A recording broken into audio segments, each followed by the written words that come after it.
ఇక 1000 కోట్ల స్కామ్, ధాన్యం సన్నబియ్యం కొనుగోలులో భారీ కుంభకోణం, సీఎంఓతో పాటు ఢిల్లీ పెద్దల ప్రమేయం, బ్లాక్ లిస్ట్ లో పెట్టిన కంపెనీలతో మనీ లాండరింగ్, సన్నబియ్యం కొనుగోలులో సర్కార్ గోల్మాల్, గల్లేమే లూటో ఢిల్లీలో బాటో అన్నదే కాంగ్రెస్ నీతి, అనుమానాస్పదంగా ఢిల్లీ బీజేపీ పాత్ర, ధైర్యం ఉంటే రేవంత్ రెడ్డి ఉత్తమ్ సమాధానం చెప్పాలి.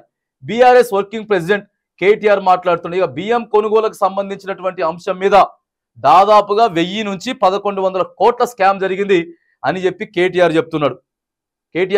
ఇక్కడ సీఎంఓతో పాటు ఢిల్లీ పెద్దల ప్రమేయం కూడా ఉన్నది. దీని మీద మరి మీరు ఏం సమాధానం చెప్తారు? ఉత్తమ్ కుమార్ రెడ్డి ఏం సమాధానం చెప్తాడు? ముఖ్యమంత్రి రేవంత్ రెడ్డి ఏం సమాధానం చెప్తాడు? మా దగ్గర ఆధారాలు కూడా ఉన్నాయి, ఆ ఆధారాలు కూడా బయట పెడతాం. గత ప్రభుత్వం బ్లాక్ లిస్ట్ లో పెట్టినటువంటి, దగా చేసేటటువంటి, అవినీతి చేసేటటువంటి సంస్థలు ఏవైతే ఉన్నాయో ఆ సంస్థలను ఇప్పుడు మళ్ళీ తెరపైకి తీసుకొచ్చి వాళ్ళకే ఇవన్నీ కూడా కట్టబెట్టేటటువంటి ప్రయత్నం జరుగుతూ ఉన్నది. ధాన్యానికి సంబంధించి ఇగో ఇవన్నీ కూడా వడ్లకు సంబంధించినటువంటి సన్నబియ్యం, ప్రధానంగా సన్నబియ్యానికి సంబంధించి భారీగా కుట్ర జరుగుతూ ఉన్నది అని చెప్పి మరి బీఆర్ఎస్ వర్కింగ్ ప్రెసిడెంట్ కేటీఆర్ మాట్లాడుతున్నాడు. ధాన్యం అమ్మకం, సన్నబియ్యం కొనుగోలులో 1000 కోట్ల కుంభకోణం జరిగిందంటూ రేవంత్ సర్కార్ పై సంచలన ఆరోపణలు చేశారు BRS working president KTR. Telangana భవన్లో మీడియాతో మాట్లాడిన ఆయన 15 రోజుల కింద ఈ కుంభకోణాన్ని తమ పార్టీ బయట పెట్టినా ఇప్పటిదాకా కాంగ్రెస్ ప్రభుత్వం స్పందించలేదన్నారు.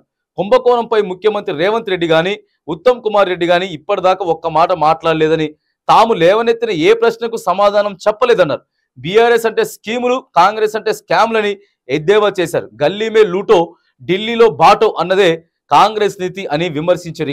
ఈడ మొత్తం లూటో చేయాలి, తెలంగాణ రాష్ట్రంలో మొత్తం సంపాదించాలి, ఇగో ఢిల్లీకి తీసుకుపోయి అక్కడ ఇవ్వాలనేదే ప్రధాన లక్ష్యం ఇక్కడ కాంగ్రెస్ పార్టీది అని చెప్పి మరి కేటీఆర్ చెప్తున్నారు. దీని మీద మరి ఏం మాట్లాడతారు కాంగ్రెస్ పార్టీ మంత్రులు, ముఖ్యమంత్రి గారు, తర్వాత మరి కాంగ్రెస్ పార్టీ నాయకులంతా కూడా దీనిపై ఏం స్పందిస్తారు, ఎవరి దగ్గర ఏం ఆధారాలు ఉన్నాయటువంటి అంశం కూడా మరి బయట పెట్టాలి. ప్రధానంగా బయట పెట్టి ప్రజలకి, ప్రధానంగా తెలంగాణ రైతులకి వివరించాల్సినటువంటి మరి అవసరం ఉన్నది.